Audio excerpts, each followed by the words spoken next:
I stood outside my son's apartment holding $70,000 in my bag, every dollar I had saved over a lifetime. I was seconds away from knocking when I heard my daughter-in-law's voice through the door. She was laughing, calm, talking about me like I was already gone. In that moment, something inside me cracked. Not loudly, not dramatically, but deep enough to change everything that came after. I realized that if I stepped inside with that money, I would be giving away more than my savings. I would be giving away myself. Before we dive into today's story, take a moment to share where you're watching from. We love seeing how our stories bring people together from every corner of the world. Your thoughts and comments are what make this community so special, and we're truly grateful to have you here. If you haven't already, don't forget to hit that subscribe button and turn on notifications so you never miss a new story filled with drama, resilience, and unexpected twists. Now, settle in, get comfortable, and maybe grab your favorite drink because this is a tale you won't want to miss. Let's get started. My name is Margaret Wilson, and I am 62 years old. For more than 3 decades, I worked as a registered nurse in a small hospital in Ohio, mostly night shifts, mostly quiet battles fought behind drawn curtains and beeping monitors. Nursing taught me how fragile life could be and how quickly stability could disappear if you were not prepared. That lesson stayed with me long after I retired. I was never the kind of woman who spent money to impress anyone. I packed my own lunches, drove the same sedan for years after it was paid off, and kept detailed folders of every bill and bank statement. When my coworkers talked about cruises and renovations, I nodded politely and went back to saving. It was not fear that drove me, but foresight. I had seen too many elderly patients who trusted the wrong people and paid the price in their final years. My husband, Daniel, passed away 8 years ago after a long fight with cancer. We had built a quiet life together, nothing fancy, but solid. When he was gone, the house felt too large and too silent. I learned how to live alone, how to make peace with mornings that came without conversation, and evenings that ended without footsteps in the hallway. Grief does not disappear. It settles into you, becoming part of how you breathe. By the time I retired, I had managed to save $70,000. That money was my safety net.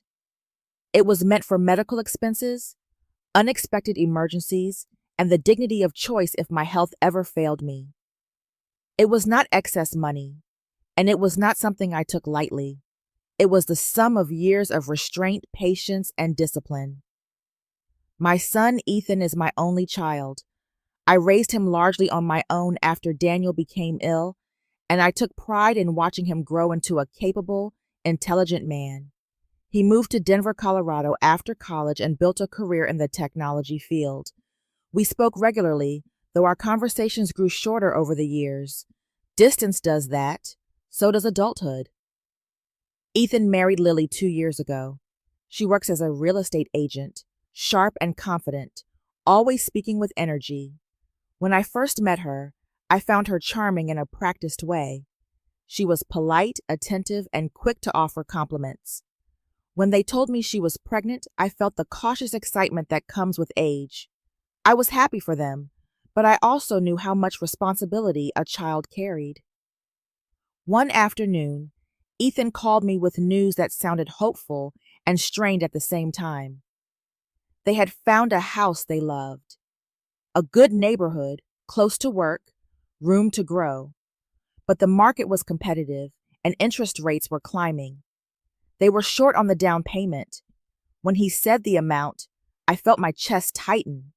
$70,000, the exact amount I had saved. I did not answer him right away. I sat at my kitchen table long after the call ended, staring at the sunlight on the floor.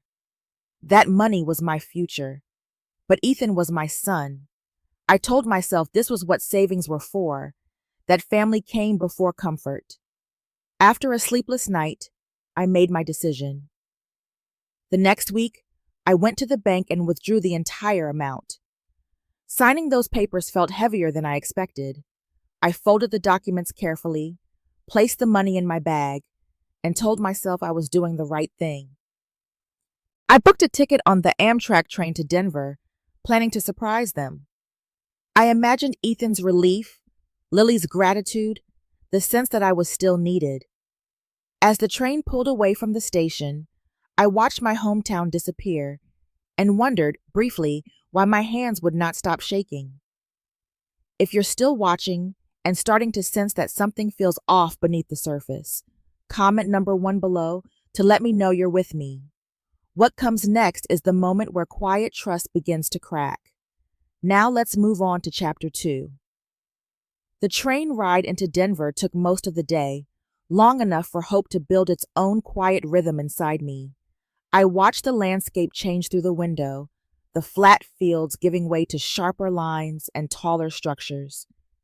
By the time I stepped onto the platform, the air felt thinner, cooler, and unfamiliar. Everything moved faster here. People walked with purpose, phones pressed to their ears, eyes already on the next thing.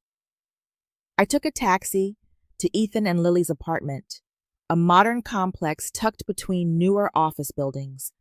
Glass doors, clean concrete, muted colors meant to look timeless.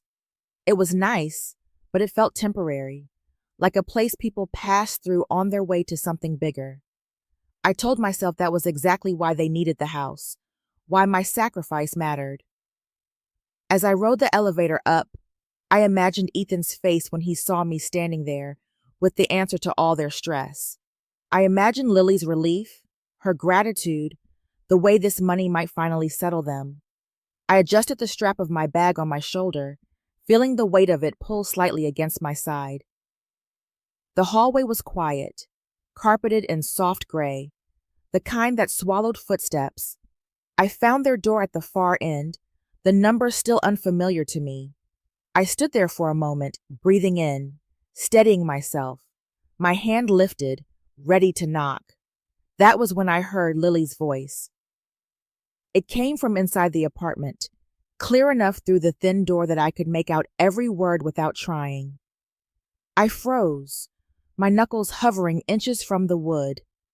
She was on the phone, her tone casual, almost amused, as if she were discussing something small and inconsequential. I did not mean to listen. I told myself I should knock, announce myself, pretend I had heard nothing. But my body refused to move. She was talking about me. Not as a person, not as her husband's mother, but as a problem to be managed. A temporary one. She spoke as though my presence in their lives was an inconvenience with an expiration date. She laughed softly as she mentioned the money, my money, treating it like something already promised and already spent. Then she talked about what would come after. She said that once the house was secured, once everything was signed, Ethan would understand that it was time for me to be placed somewhere else, a cheaper facility, somewhere out of the way. She framed it as practicality, as logic, as what made sense for their future. The words were calm, rehearsed, as if she had said them before. I felt the blood drain from my face. The hallway seemed to tilt, the edges blurring as my mind struggled to catch up to what my ears had already accepted. I could not hear my own breathing. I could not feel my feet against the floor. My body locked in place, every muscle tight, as though any movement might shatter something fragile inside me. This was not fear. It was clarity arriving too fast. In that moment, every small doubt I had pushed aside during the train ride rushed back all at once. The unease when Ethan named the exact amount, the way Lily spoke about the house as if it were already theirs, the assumption that my life would simply adjust itself around their plans. I understood then that if I knocked on that door with the money in my bag, I would be handing over more than my savings. I would be handing over control, my choices, my dignity. I lowered my hand slowly. The bag felt heavier now, not because of the cash, but because of what it represented. I took a step back from the door, then another. My movements were careful, quiet, deliberate. I did not want to be seen. I did not want to explain myself. Not yet. As I walked toward the elevator, my legs trembling beneath me, one thought repeated in my mind with terrifying calm. If I crossed that threshold today, there would be no going back. If that phone call made your stomach drop, and you're wondering what you would have done in that moment, comment number 2 below. The real tension is only just beginning, and the pressure is about to grow. Let's continue with chapter 3. I did not knock on the door that day. I stepped into the elevator instead, my reflection staring back at me from the dull metal walls. My face looked pale, unfamiliar, as if I had aged several years in the span of a few minutes. When the doors opened in the lobby, I walked out into the street and kept going until my legs began to ache. I needed distance, not just from the building, but from the woman I had just heard and the life I thought I was stepping into. That evening, I checked into a modest hotel a few blocks away. I sat on the edge of the bed with my bag beside me, staring at it as though it belonged to someone else. The money was still there. Nothing had changed, and yet everything had. I knew I could not confront Lily yet. I was too raw, too shaken, and I did not fully understand the shape of what I had uncovered. I needed time. I needed to watch. The next morning, I called Ethan. I told him I had arrived safely, but was feeling worn down from the trip. I said I wanted to rest before seeing them. My voice sounded steady, even to my own ears. He expressed concern, asked if I needed anything, but within moments the conversation drifted where I expected it to. He mentioned the house, the tight timeline, the pressure they were under. He did not ask when I wanted to talk. He asked when I would be ready. Over the next 2 days, I stayed in the hotel, walking the neighborhood, sitting in quiet cafes, letting my thoughts settle. When I finally went to their apartment, it was in daylight, with my emotions tucked carefully out of sight. Lily greeted me warmly, her smile practiced and bright. She hugged me, asked about my trip, offered me tea. On the surface, nothing was wrong, but I had already seen behind the curtain. Once you notice a crack, you start to see others. Lily checked her phone constantly, stepping into the bedroom or bathroom to take calls. When finances came up, she spoke quickly, efficiently, as if rehearsed. She talked about interest rates rising, about another couple circling the same property, about how timing was everything in this market. Her words were light, but the message underneath was heavy. Ethan sat nearby, his shoulders tense, dark circles beneath his eyes. He laughed when Lily laughed, nodded when she spoke, but his mind was elsewhere. He barely looked at me when the subject of money came up. I could see the strain pulling at him, the way pressure had narrowed his world to a single problem with a single solution, and that solution was sitting across from him. No one asked me how I felt about giving up my savings. No one asked what would happen to me afterward. The assumption hovered in the room, unspoken but solid. I was the answer, not the question. As the days passed, the tone shifted subtly. Lily's patience thinned. Her smiles became shorter, her questions more pointed.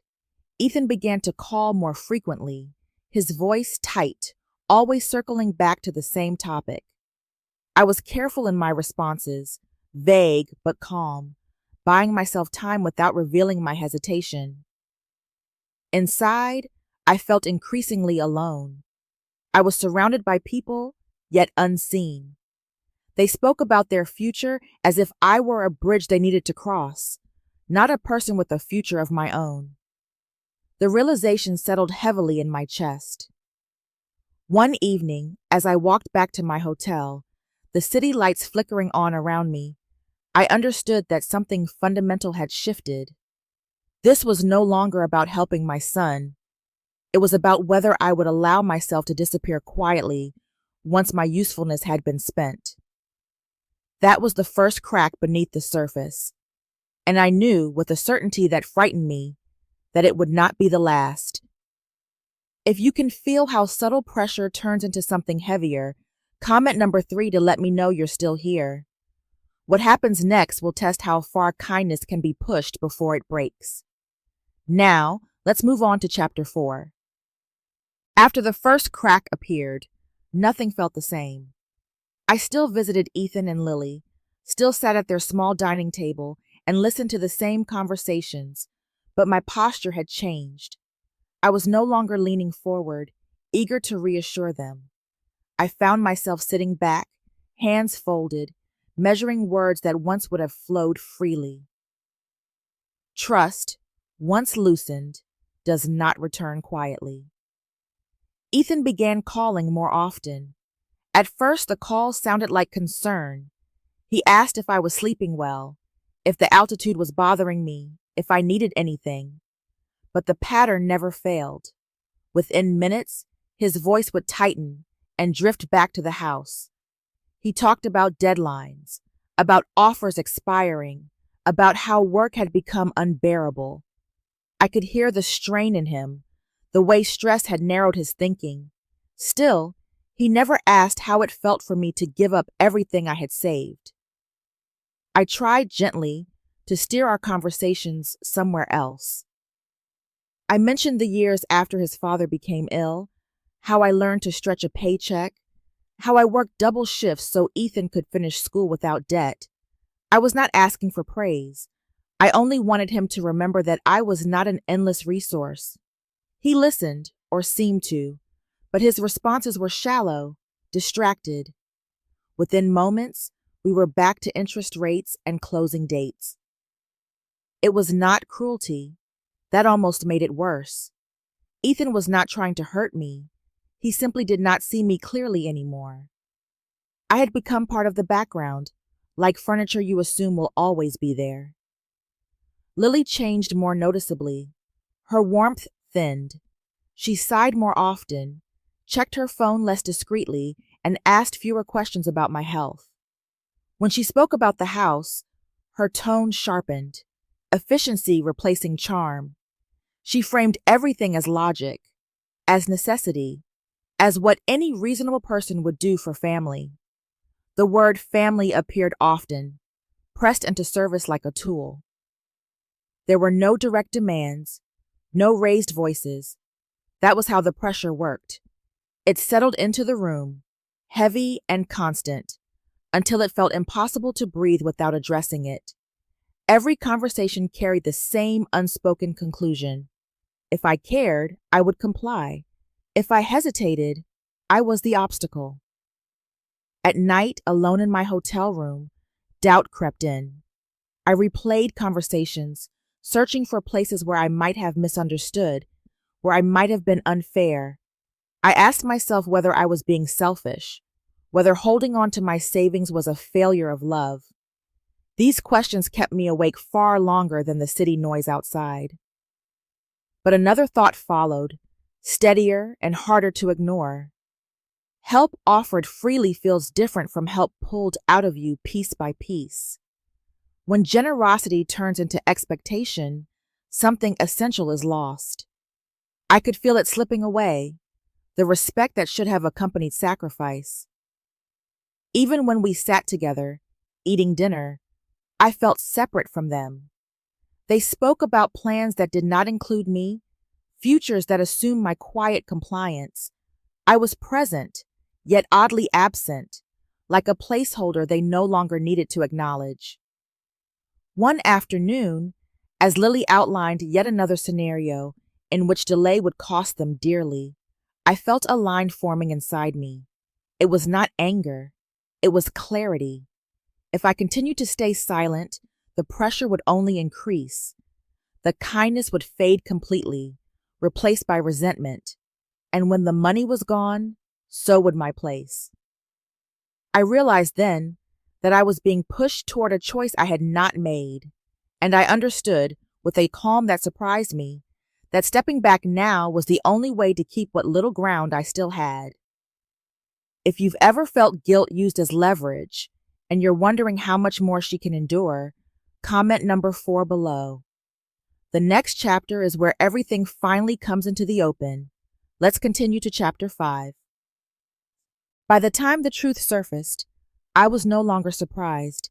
I felt braced for it, as if my mind had been quietly preparing me for the impact long before my heart could catch up.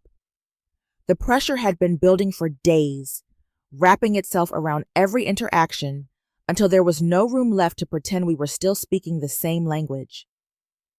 It happened one afternoon when Ethan was at work, and Lily invited me to sit with her in the living room. The tone was different from the start. There was no small talk, no careful easing into the subject. She spoke calmly, confidently, as if she were explaining something obvious that I had somehow failed to grasp. She talked about family, about shared futures, about how money, once children were involved, stopped belonging to any one person. She did not raise her voice or accuse me outright. She did not need to. The message was clear. What I had saved over a lifetime was no longer mine in her eyes. It was a resource waiting to be allocated. I listened without interrupting. On the outside, I remained still, my hands resting in my lap. Inside, something shifted sharply. This was not persuasion. This was entitlement. A line had been crossed so casually that it took a moment for me to fully recognize the damage. When Ethan came home later, the conversation resurfaced with him present. Lily repeated herself, this time more gently, framing everything as practicality. Ethan sat beside her, silent. He stared at the floor, then at the wall, anywhere but at me. He did not disagree. He did not defend me. His silence settled heavily in the room, heavier than if he had spoken against me. That silence hurt more than Lily's words. I had raised him to know right from wrong, to stand up when something felt unjust. Watching him shrink away from that responsibility made me realize how far he had drifted. In that moment, I saw not my son, but a man who had chosen the path of least resistance. That night, I could not sleep. I lay awake in the unfamiliar bed, listening to the muted sounds of the apartment. Somewhere past midnight, raised voices cut through the quiet. I had not intended to listen, but the walls in that building were thin, and the truth carried easily. They were arguing.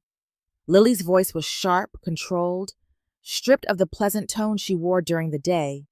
Ethan sounded exhausted, confused, overwhelmed. The argument circled the house, the money, the timing. Then Lily said something that turned my stomach cold. She admitted that their pregnancy had not been planned the way Ethan believed, that it had been a way to secure stability, to keep him from hesitating, to ensure the future she wanted to add. The child, she said, changed everything. It made certain decisions unavoidable.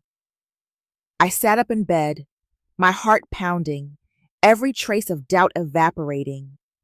This was not desperation. This was calculation. The realization settled over me with brutal clarity.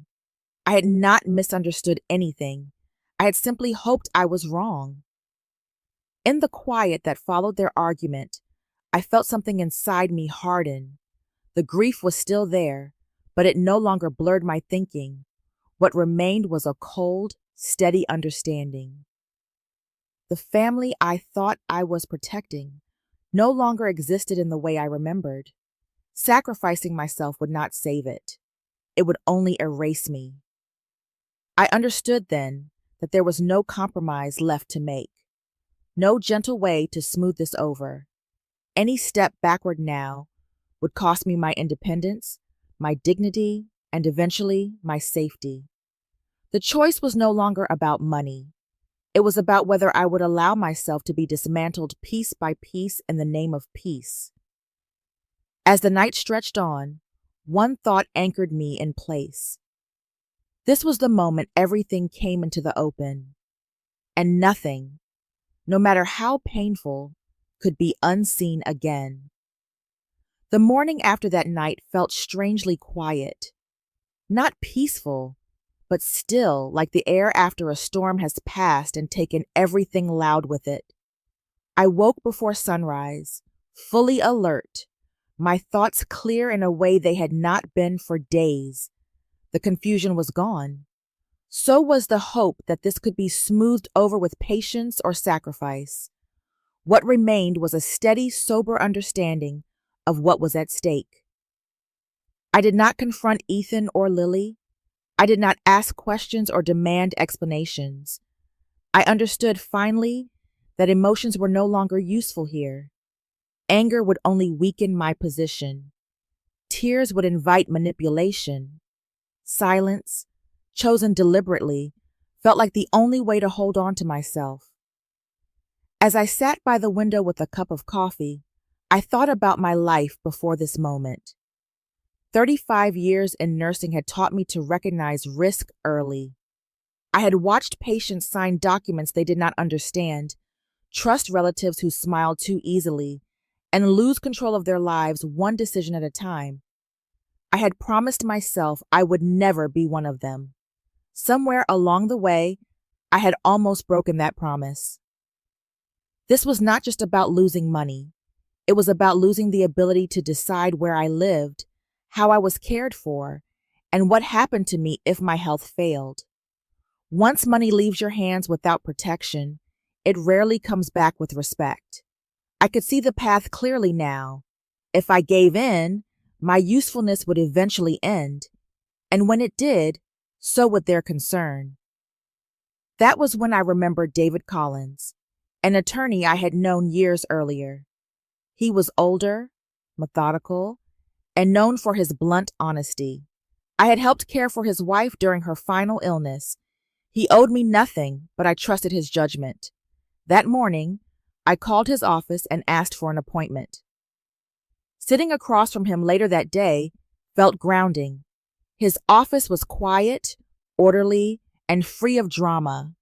I laid out the situation carefully, sticking to facts rather than feelings. He listened without interruption, then began to explain the risks in plain terms. If I transferred money without proper safeguards, it could be considered a gift. That could affect my eligibility for future medical assistance.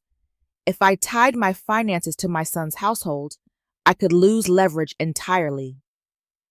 There was no judgment in his voice, only clarity. For the first time since arriving in Denver, I felt something loosen in my chest. Knowledge does that. It replaces fear with direction. I realized that protecting myself was not an act of betrayal. It was an act of responsibility. After that meeting, I changed how I interacted with Ethan and Lily.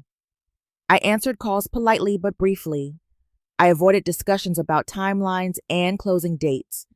When the house came up, I said only that I was still considering my options.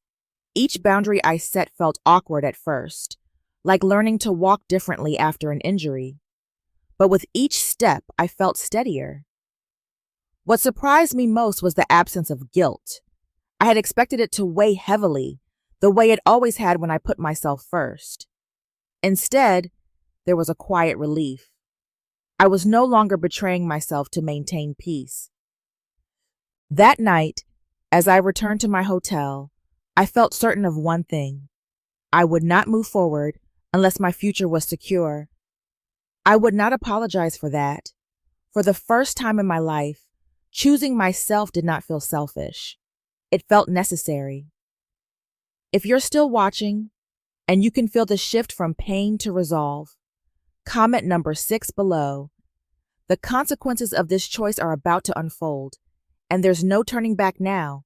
Let's move on to chapter 7.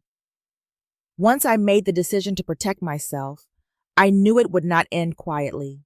Choices like that never do. They shift the ground beneath everyone involved, and eventually, someone has to face the cracks. I felt calm, but I was not naive. I understood that clarity often invites confrontation. I asked Ethan and Lily to meet with me for a serious conversation. I told them it was important and that I wanted us all present at the same time. My voice was neutral, careful not to sound defensive or emotional. Lily agreed quickly, her tone polite but tight. Ethan sounded uneasy, as if he already sensed this would not go the way he hoped. I did not go alone. That was the difference this time. I invited an independent financial advisor, someone recommended by the attorney I had spoken with earlier. His presence changed the atmosphere the moment he stepped into the room. Lily straightened in her chair. Ethan looked confused. The easy familiarity they relied on was suddenly gone. The advisor spoke plainly. He explained how transferring a large sum of money without legal protections could affect my eligibility for future medical assistance. He described how such a transfer could be classified as a gift, triggering penalties that might leave me paying out of pocket if my health declined. He talked about timelines, regulations, and consequences in clear, unemotional terms. No one interrupted him. I watched Lily carefully. Her composure wavered as the implications sank in. When she did speak, she leaned into familiar ground, talking about family, about how everyone had to make sacrifices. Her words sounded rehearsed, but they lacked weight now. Logic had entered the room, and it did not bend for sentiment. The advisor responded calmly, stating that family did not change federal guidelines. Intentions did not erase outcomes. Then he said something that settled the matter completely. Based on the questions Lily had asked earlier, it was clear she had been aware of these risks.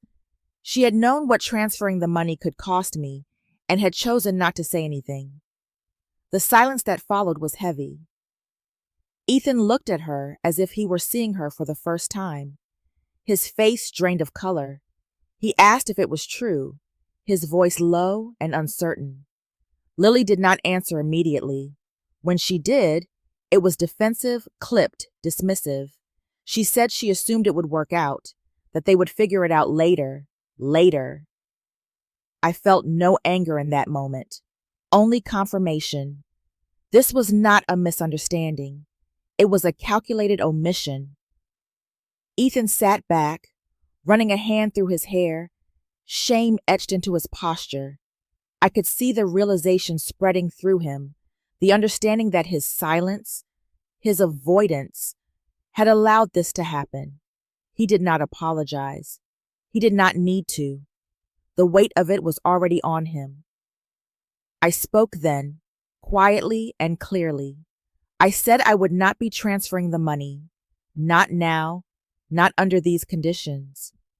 I explained that my responsibility was to my own safety and autonomy. I did not accuse or explain further. I did not need to. No one argued. The room felt smaller after that, as if something essential had collapsed inward.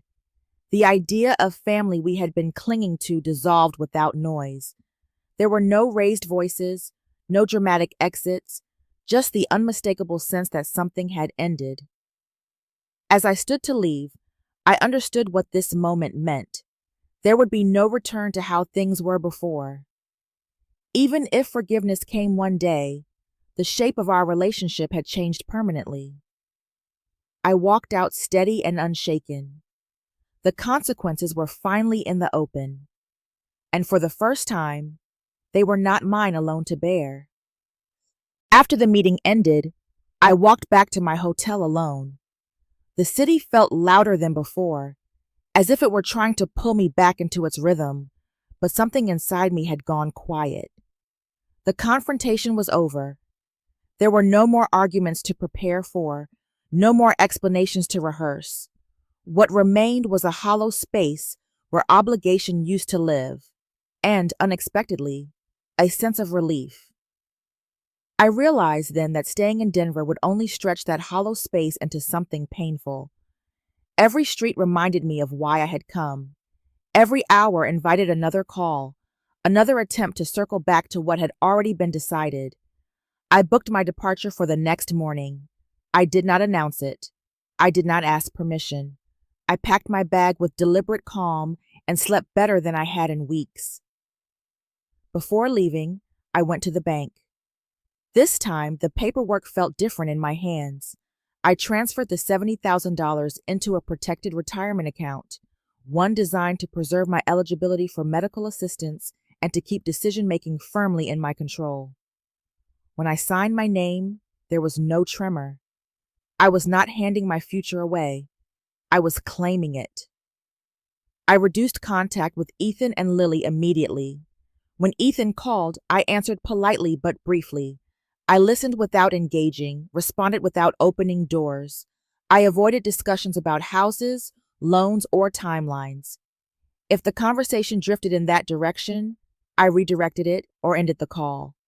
Each boundary felt firm, not cruel, necessary, not reactive. Ethan seemed unsettled by the change. He called more than once, his apologies awkward and incomplete. He sounded lost, as if the ground beneath him had shifted and he did not know how to regain balance.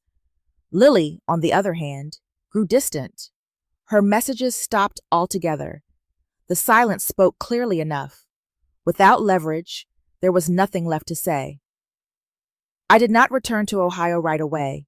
Instead, I explored an option I had once dismissed as unnecessary. An independent senior living community on the outskirts of town offered safety, privacy, and autonomy without intrusion. I toured the grounds, spoke with residents, asked questions. No one asked what I could give. They asked what I needed.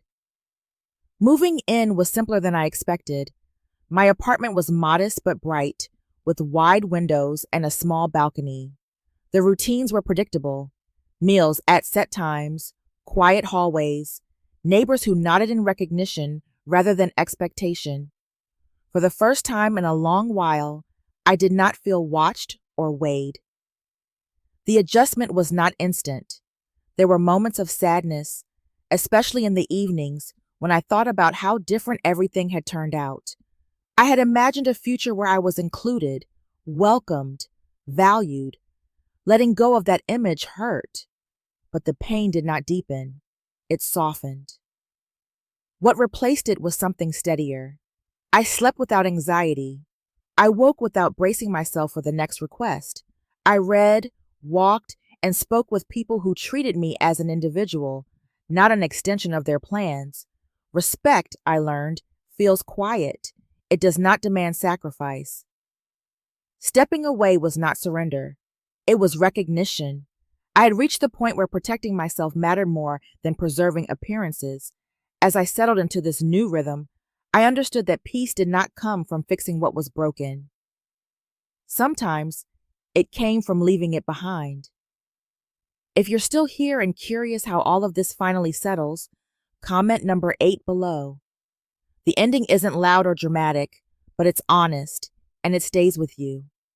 Now, let's move into the final outcome of this story. Life settled into a quieter pattern once I had been in the senior community for a few weeks.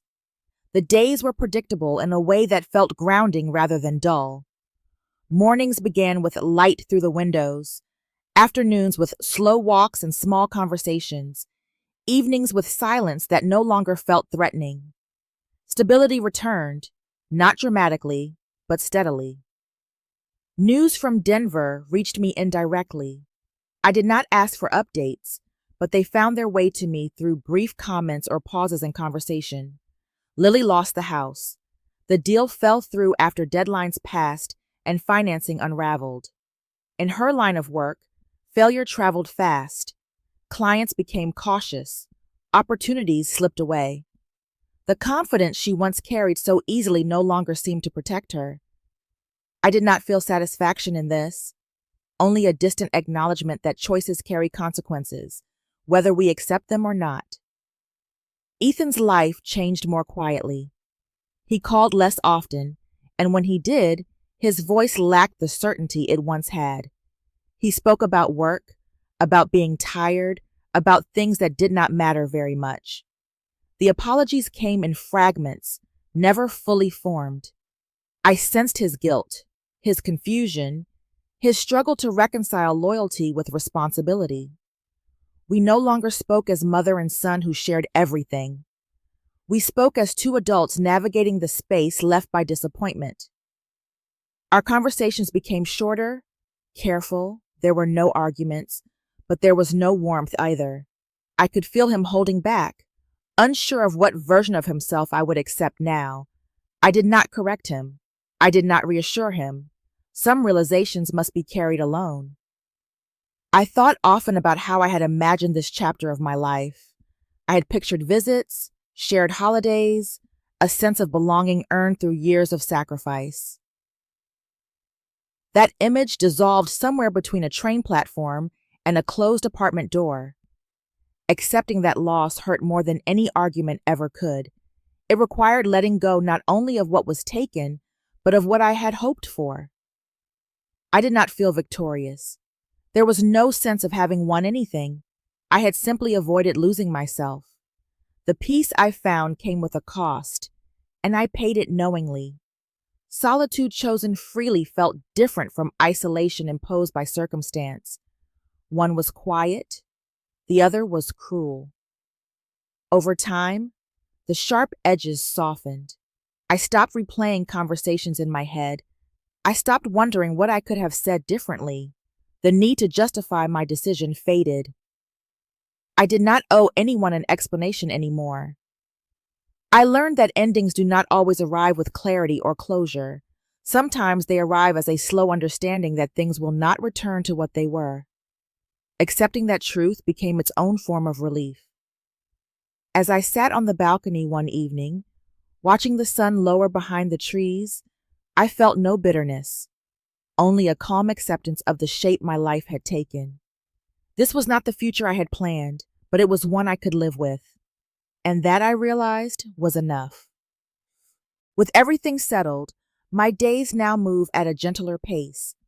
The noise that once filled my thoughts has quieted, leaving room for reflection. I no longer wake up bracing myself for the next request or rehearsing explanations that would never be enough. What remains is a calm awareness of who I am and what I will no longer trade away. I think often about the moment outside that apartment door in Denver. The woman I was then believed love meant sacrifice without limit. She believed that if she gave enough, she would remain essential. Standing there, frozen in the hallway, I did not understand why my body refused to move. I do now. It was the first time I listened to myself instead of pushing forward out of habit. Money was never the point, though it revealed everything. It is not proof of love, but it does expose expectations. When money enters a relationship without boundaries, respect quietly leaves. Keeping control of my finances meant keeping control of my choices. That realization came late, but not too late to matter. Family, I learned, does not dissolve when you draw lines. It only changes shape. Love that demands self-erasure is not love at all. Boundaries do not punish the people who care about you. They protect the parts of you that would otherwise be consumed. I do not resent Ethan, and I do not dwell on Lily. Holding on to anger would only bind me to a chapter I have already closed. I did not step away to teach anyone a lesson. I stepped away because I wanted the rest of my life to be lived honestly, without fear of becoming a burden or a bargaining chip. Here, in this quiet place, I have found a version of peace I did not expect. It is not dramatic or loud. It does not need witnesses. It shows itself in small ways, in mornings without anxiety, and evenings without regret. I am treated as a person, not a resource. That difference matters more than I ever realized. My relationship with my son exists now without illusion. We are still mother and son, but no longer bound by unspoken obligations or financial expectations. It is simpler, thinner, and more truthful. I have accepted that some closeness, once lost, does not return. Acceptance, too, is a form of freedom. If there is one truth I carry forward, it is this: Listening to yourself is not weakness. The moment I stood frozen outside that door saved the life I was about to give away. It taught me that independence is not something you outgrow, and dignity is not something you should ever have to earn back. I wish I had learned these lessons earlier, but learning them when it still mattered was enough. Some endings do not arrive with celebration or victory. They arrive quietly, after the noise fades, leaving behind a clearer understanding of what truly matters. This story is not about money or loss, but about boundaries, self-respect, and the courage to stop sacrificing yourself for approval. It reminds us that love without limits can slowly erase a person, and that dignity is something worth protecting at any age. Peace is not found in fixing everything, but in choosing what you will no longer allow.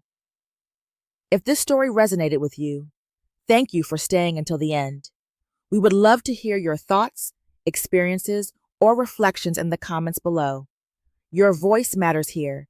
Please consider liking this video, subscribing to the channel, and sharing it with someone who might need to hear this message today. Your support helps us continue telling meaningful stories.